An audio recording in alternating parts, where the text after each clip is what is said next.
de pouvoir vous présenter un sujet qui me tient beaucoup à cœur, auquel on est tous un peu confrontés, mais qui pour autant on n'y apporte pas souvent soit beaucoup de temps, soit beaucoup d'importance, et c'est celui des paquets en JavaScript. Avant d'aller plus loin, je vous invite à scanner le QR code qui est juste là. Il va vous amener sur une page sur laquelle vous allez pouvoir à la fois retrouver l'ensemble de mes réseaux. Vous allez aussi pouvoir répondre à des questions. Pour l'instant, ne le faites pas. On le fera au fur et à mesure. Vous pourrez aussi retrouver le lien pour me permettre de me mettre un feedback. Ça, je vous conseille plutôt de le faire à la fin si vous voulez être objectif. Et puis à tout moment, vous pouvez aussi réagir à ce que je dis si vous aimez, si vous êtes d'accord ou si simplement vous trouvez ça drôle. Ça fonctionne. J'aime bien commencer cette présentation par ce diagramme, ce schéma. Ce qu'on voit, c'est qu'on a le nombre de téléchargements par mois du package IsoString. Là, on voit par mois, on a IsoString qui, alors ça c'était 2024, qui atteint à peu près 160 millions de téléchargements par mois, et on voit que globalement c'est croissant. Alors vous allez me dire, bah super, 160 millions de téléchargements, c'est cool, mais est-ce que c'est beaucoup, pas beaucoup? En vrai, on n'en sait rien. Du coup, je vous ai mis React en comparaison. React en comparaison au maximum du pic, là, vraiment, ici, on est à 140 millions. Et globalement, on voit qu'on est en dessous entre 20 et 40 millions. Puis bon, je vous ai mis une autre référence, je vous ai mis Tailwind aussi pour vraiment avoir un autre point de comparaison. Et là, au maximum, je crois qu'on atteint 60 millions. Donc, IsoString, c'est hyper téléchargé. Et du coup, moi, je me pose la question, est-ce que vous avez déjà téléchargé IsoString? Donc, soit vous pouvez scanner le QR code juste au-dessus, soit vous pouvez répondre à la première question. Parce qu'en fait, je suis à peu près sûr que personne ici dans la salle n'a installé IsoString. Et ça, c'est un problème parce que du coup, visiblement, IsoString, c'est hyper téléchargé. Mais personne, ok, on a 2 personnes qui ont déjà installé volontairement IsoString. Très curieux de discuter avec vous. Mais ça, c'est un problème parce que quand on télécharge des paquets comme IsoString, ou de manière générale, quand on installe des packages, en réalité, on va installer le code source qui nous intéresse, mais aussi potentiellement de la documentation, des tests, les fichiers sources, et plein de choses qui ne nous intéressent pas nécessairement. Et nous, il y a un truc qu'on ne veut pas, c'est que nos non-modules deviennent la chose la plus lourde dans l'univers. Nous, ça, on n'a pas envie, déjà parce que notre machine, elle n'a pas une place illimitée, et puis parce que à chaque fois qu'on fait un npm install, par exemple, bah, on ne veut pas que ça dure 5 minutes, 10 minutes ou des heures entières. Donc ça, nous, on ne le veut pas. Et donc ce qu'on va voir là pendant les 10 prochaines minutes, c'est justement plein d'outils qui vont vous permettre de mieux comprendre ce qui se passe dans vos node modules. Donc je me présente, Esteban, je suis ingénieur chez Takima. Dans mon temps libre, je gravite principalement autour des écosystèmes de Laravel, Videvue et Nuxt. Et quand il me reste du temps, j'écris des articles hop là, sur plein de choses qui gravitent autour des écosystèmes dont j'ai parlé juste avant. Et puis sinon, vous pouvez me retrouver à peu près partout, principalement sur mon site et de temps en temps là sur Twitch, quand j'ai le temps. Donc ce que je vous ai dit, c'est que nous, ce qu'on va essayer de voir ensemble, c'est comment démystifier ce qu'il y a dans nos node modules, comment mieux les comprendre et comment savoir si justement il y a des packages qu'on a besoin ou pas d'installer. Donc pour passer sur une flopée d'outils, le premier, c'est Node Modules Inspector. Donc Node Modules Inspector, c'est un package, alors c'est plusieurs choses, c'est à la fois un package, un site web, donc vous pouvez le faire en local ou vous pouvez le faire ici en ligne, qui va vous permettre d'analyser, il va automatiquement analyser ce qui se passe quand vous installez un package. Donc nous, on va essayer avec IsoString. Et ce qui va se passer, c'est que vous allez avoir un web container qui va se lancer, le package va être installé exactement comme si c'était en local, sauf que ça tourne dans votre navigateur. Et derrière, il y a plein d'analyses qui vont être faites pour justement pouvoir avoir une meilleure vue de ce qu'on a dans le paquet. Et ça, c'est censé disparaître. Et ça ne disparaît pas. C'est dommage. On va réessayer. Normalement, ce truc-là disparaît. On va pouvoir lister, par exemple, quels sont les fichiers qui vont être installés au moment où vous installez le package IsoString. C'est peut-être parce que le Wi-Fi est un peu lent. Mais donc, on va avoir le listage de l'ensemble des fichiers qui vont venir. On va faire comme ça. Donc, on va pouvoir avoir plein de métriques. On va voir notamment une métrique intéressante, c'est celle du nombre de packages qui sont installés. Donc, c'est un peu petit, mais je vais vous le lire. Quand on installe IsoString, vous avez ici 15 packages qui sont installés, donc 15 sous-dépendances. Ensuite, vous avez d'installer aussi 254 kilos de trucs au moment où vous installez IsoString. Et vous avez une métrique ici dans le rapport, hop là, juste là, vous avez ici, en gros, ça vous donne, donc ça c'est les 15 paquets qui sont installés, et pour chacun des paquets installés, vous avez des informations sur ce qui est installé. Donc nous, ce qui nous intéresse quand on installe un paquet JavaScript, c'est plutôt le JavaScript. Donc c'est ce qui est en jaune ici. On voit ici que quand on installe IsoString, globalement on a de la doc, on a des tests, on a des gros JSON, et un petit peu de JavaScript. En gros, c'est entre 10 et 20%. Donc ça veut dire que sur les 250 quelques kilos, en réalité, vous n'en avez que 10 à 20% de code qui réellement vous intéresse. Il y a plein d'autres fonctionnalités là-dedans, mais je vous laisserai découvrir tout ça de votre côté. Parce que autour de cette problématique d'installation des packages, il y a un écosystème qui s'est créé qui s'appelle Écosystème Performance, qui a trois grands objectifs. Celui de nettoyer l'écosystème JavaScript, celui de le faire monter en niveau, et celui de l'accélérer.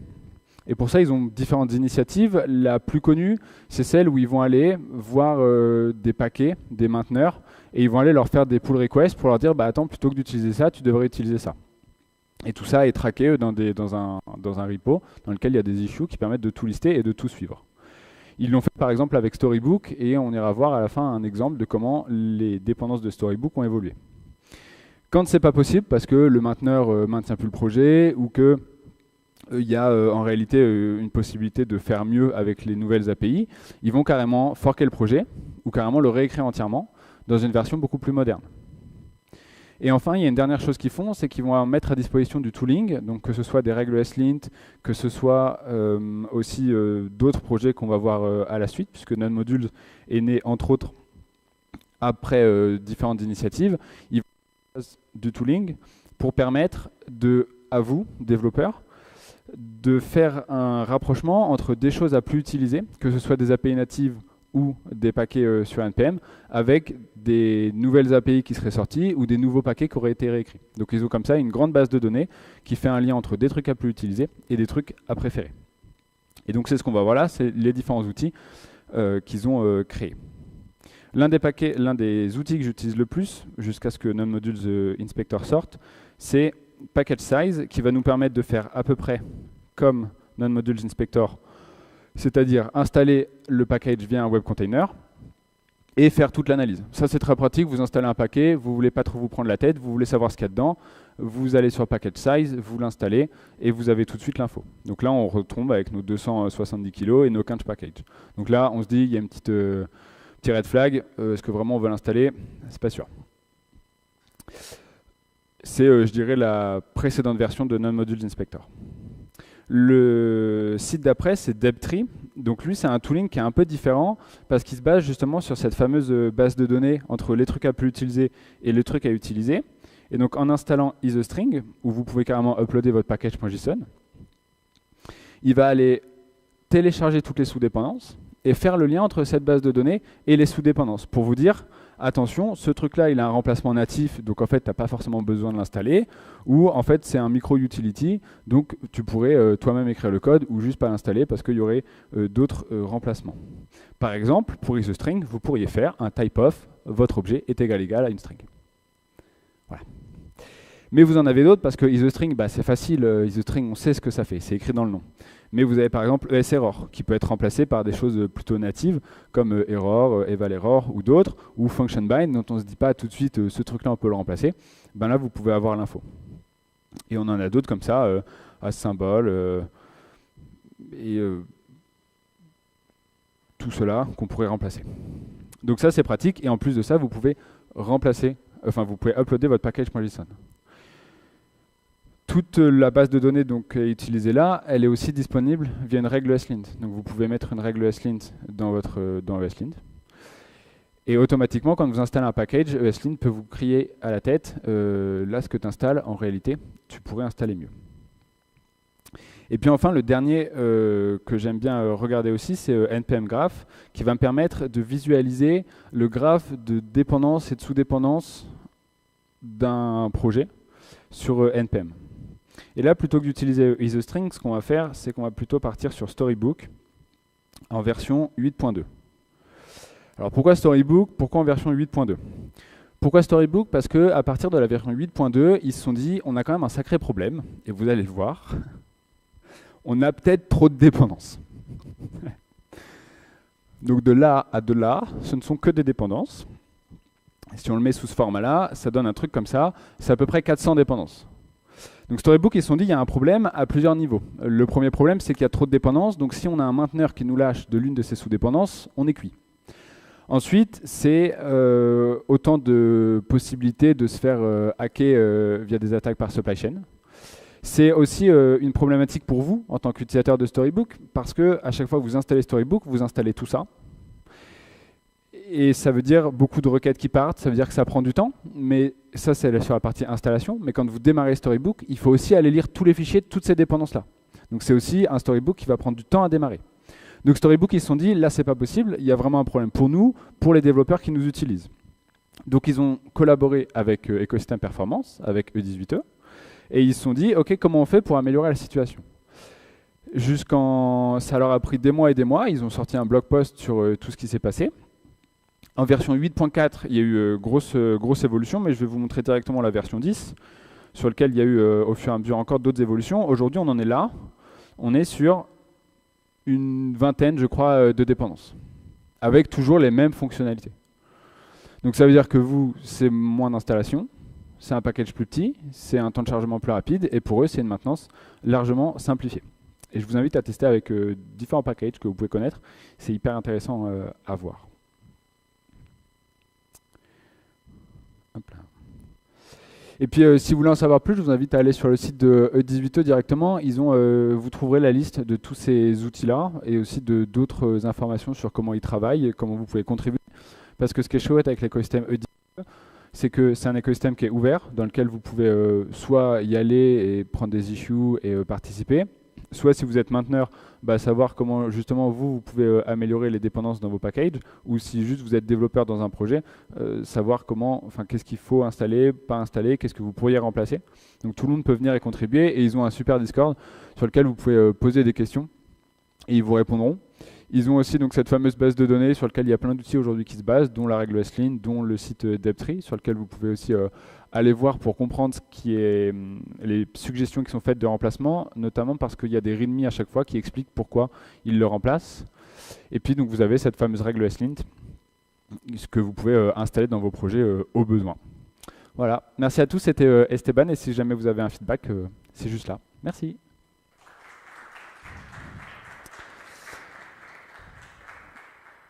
Et il nous reste un peu de temps pour les questions, si vous avez des questions. Ouais.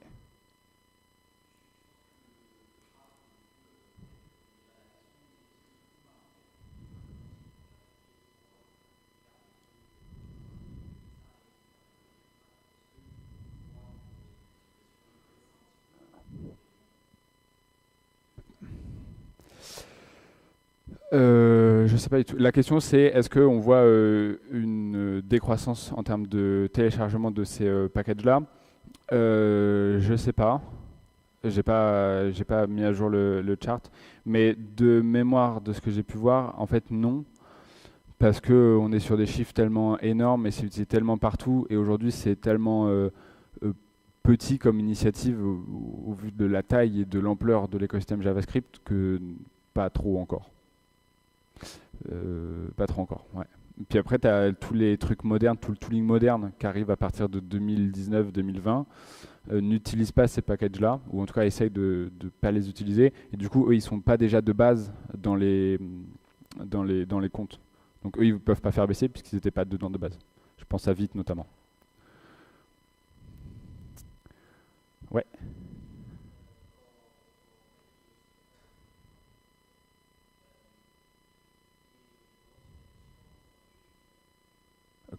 Quand ton package avec Vite,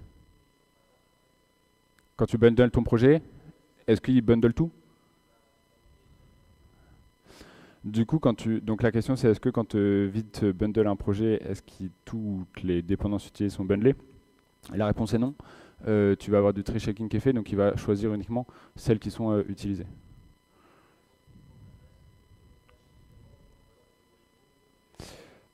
L'intérêt, non, pas nécessairement. L'intérêt, il est à la fois pour quand tu fais l'installation. quand tu fais l'utilisation aussi, c'est aussi tous les risques de sécurité dont j'ai parlé, mais si tu utilises isostring, l'utilitaire isostring dans ton projet, forcément tu vas te retrouver avec tout bundlé dans ton projet. Et il n'y a plus de temps. Merci.